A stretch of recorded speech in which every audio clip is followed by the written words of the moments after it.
Good day. I don't really consider myself all that popular. I don't have thousands of fans, but surprisingly I've actually received 10 requests to review The Elder Scrolls IV: Oblivion. Now, I have not played that many fantasy games. The earliest one that I played was Hexen, and I loved it. I thought it was the greatest game since Doom. My favorite character to play as with that game was the Mage. I've always been a fan of long-range combat, but after that game I did not remain a fan of the fantasy genre because any significantly advanced technology can be seen as magic, and as such I have always considered fantasy to be ignorant science fiction. Ooh, it's the magical light of the gods! It's a light bulb. No, it is much more. It is the light of the gods made manifest. It's a cheap 50-cent light bulb that I bought at the bloody Dollar General. These days, I look upon fantasy in a far different light. I'm not really a fan of it, but I still rather like it. And this is due in large part to Dragon Age Origins. This game really made fantasy into something that I could really enjoy. Everything was explained, the characters were not completely over-the-top idiots, and the story made a bit of sense. Now it's due to this that I finally picked up a copy of Oblivion. And really, I didn't know what to expect. On the one hand, from all the Let's Plays I've seen on this game, it looked pretty good, but I still felt that it might be too similar to Fallout 3. Fallout 3 was actually the very first non-BioWare RPG that I had ever really played, and I didn't really like it. It certainly wasn't a bad game, but it was just hard to get into, and that's mainly because it's such a dreary game. It really just depressed me as I played it. Now, of course, this is exactly what Bethesda was going for, but still I think it worked a little too well. Thankfully though, Oblivion, despite the title, does not share Fallout 3's dreariness in any way, shape, or form.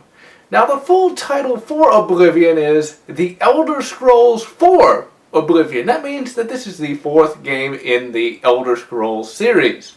Thankfully though, you do not have to know about any of the other games to grasp what is going on in this story. So with that, let's take a closer look at Oblivion. Graphics for Oblivion are fairly good, but they are a bit dated. The faces look good, but they have a very limited range of emotions. The world is really quite beautiful, and it's pleasing to look at. The water looks quite realistic and even has reflections on it. The weapons and armor are also quite well rendered as well. Gameplay is fairly varied. You can use swords and shields that work as one would expect, block with a shield and then flail with the sword. You also have access to bows, and greatest of all, you have access to magic. When you first start the game, you get access to two very important and useful powers. You get the fireball and a healing power. Now, to get more spells, you have to actually buy them from a spell store. Just imagine how awesome this would be in real life. The spells just come on some sort of piece of paper, so all you have to do is memorize it, and then you're all firing off arcane bolts everywhere. Another intriguing aspect is that you can actually buy used spells. Just imagine going to like a half-priced spell store. Now, unlike in many RPGs, you can't just take everything in sight, because if you do, it will be considered stealing. This, of course, makes sense, but what doesn't make sense is the fact that if you say, take this spoon, with no one looking, everyone knows you have taken it. Getting to and from places in the extremely expansive Cyrodiil can be accomplished in one of two ways. You can teleport from major population center to major population center, or you can get on your trusty horse and ride around the countryside. Having access to a horse is really one of the many aspects of this game that sets it far above Fallout 3. In Fallout 3, you had to walk everywhere to explore, and that got very boring very fast. The horse itself is actually pretty good. It controls fairly well and moves at a fairly high rate of speed. For some reason, all the various animals and enemies like to attack the horse. Thankfully, the horse can take care of itself. It can kill just about any low-level enemy that attacks it. Also, unlike in other RPGs, time has meaning. Some quests can only be started at a certain hour, which of course begs the question, what is your character doing while he waits? Does he have a book? or the magic equivalent to the Pandora? Leveling is also done differently. Rather than just gaining general experience points, you have specialized experience. Every time you carry out an action, you gain experience points for that action. For example, using your bow on a regular basis gives you more experience in the marksman category. Eventually, after you gain enough XP in your various skill sets, you can then level up. But even then, it's not that simple. In order to actually pay skill points into a category, you have to find a bed and go to sleep, and then you can do it. While not necessarily realistic, it's at least more realistic than others. One of the most disappointing aspects about Fallout 3 was the houses. Now, not having played any RPGs outside of KOTOR and Mass Effect, having your own house seemed like a very novel concept. The only problem was, in Fallout 3 you had access to 2 houses. One was a complete piece of crap and was basically just a shack. The other was the only one that you could get if you were actually evil. Not much of a choice, to say the least. In Oblivion, however, in every town there is a house for you to buy, and the houses are actually pretty nice. So basically, you can end up having your own Wayne Manor. Music for Oblivion is pretty basic. Half the time I forget it's even there. It's just a standard fantasy orchestral score. Sound design is also fairly decent. The swords sound pretty good when they're cleaving flesh, and generally everything sounds pretty good. Except the voice acting. The voice acting outside of the main characters, by which I mean the Emperor, who's voiced by Captain Picard, all the NPCs are horrendous. Not one of them can act, and really it seems like everyone has the same voice. It's like they got 5 voice actors for the entire game. And just about every line of dialogue that comes out of those NPCs' mouth is just cringeworthy. Just listen to this. You what? You want to be a combatant? Look at you! My granny could beat you, and she's dead! Now that we have all the mechanics out of the way, let's take a look at the most important aspect of any RPG, the story. When you start the game, you are thrust into the world of Cyrodiil. Outside of killing the big bad guy at some point in the foreseeable future, you have access to the entire world. Really, there is so much that you can do in this world. You can join a guild or not. You can fight in the arena or not. There are just so many things you can do without even having to worry about the story at all. This is vastly different from the BioWare RPG. In those RPGs, the story is the main focus, and generally your progress through the game is fairly linear. In Dragon Age, you are a Grey Warden, and that's about it. You can't join a guild and do quests for the fun of it. You primarily just have to stick with the mission most of the time. Now, having a non-linear game where you just go out and have fun is not negative in the slightest.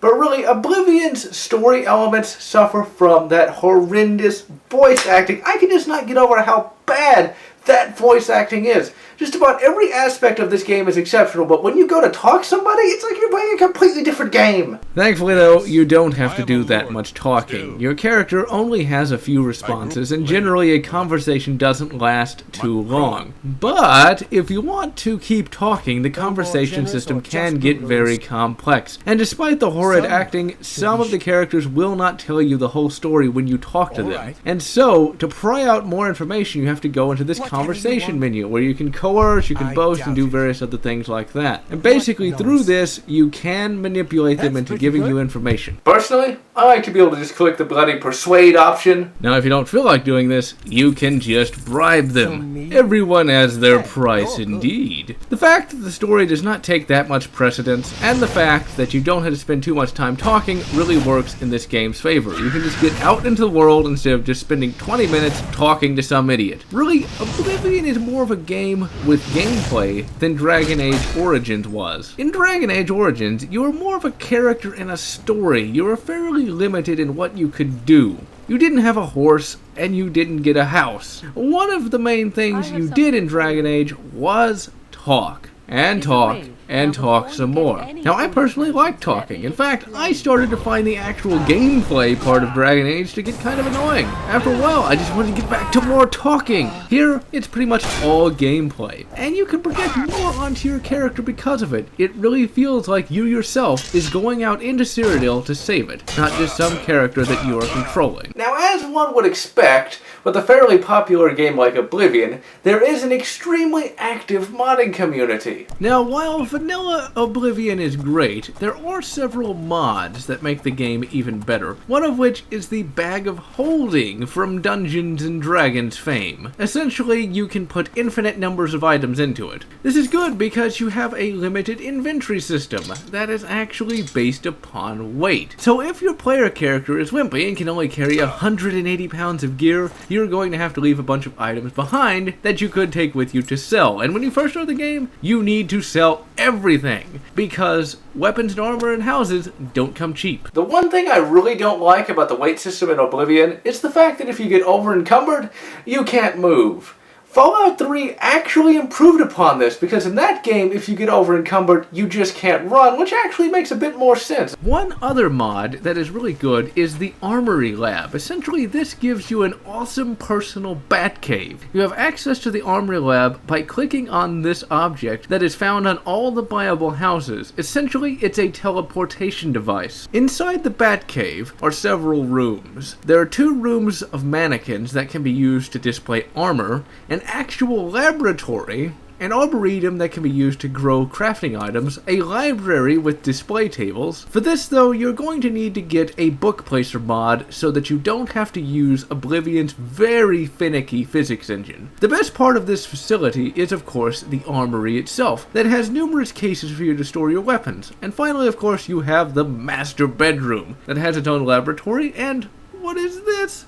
A big screen TV with Super Mario running? Yeah, my character Wolfgang Lotz lives in style. Of course I recommend this game, but I also recommend it even if you're not an RPG fan. If you don't like all the talking, then you should enjoy this game, because all the conversations last at most 2 minutes. And then you're around the world hunting down something yet again. So this is General Lotz saying, why is there no Batman armor? Fallout 3 has some, so why not Oblivion?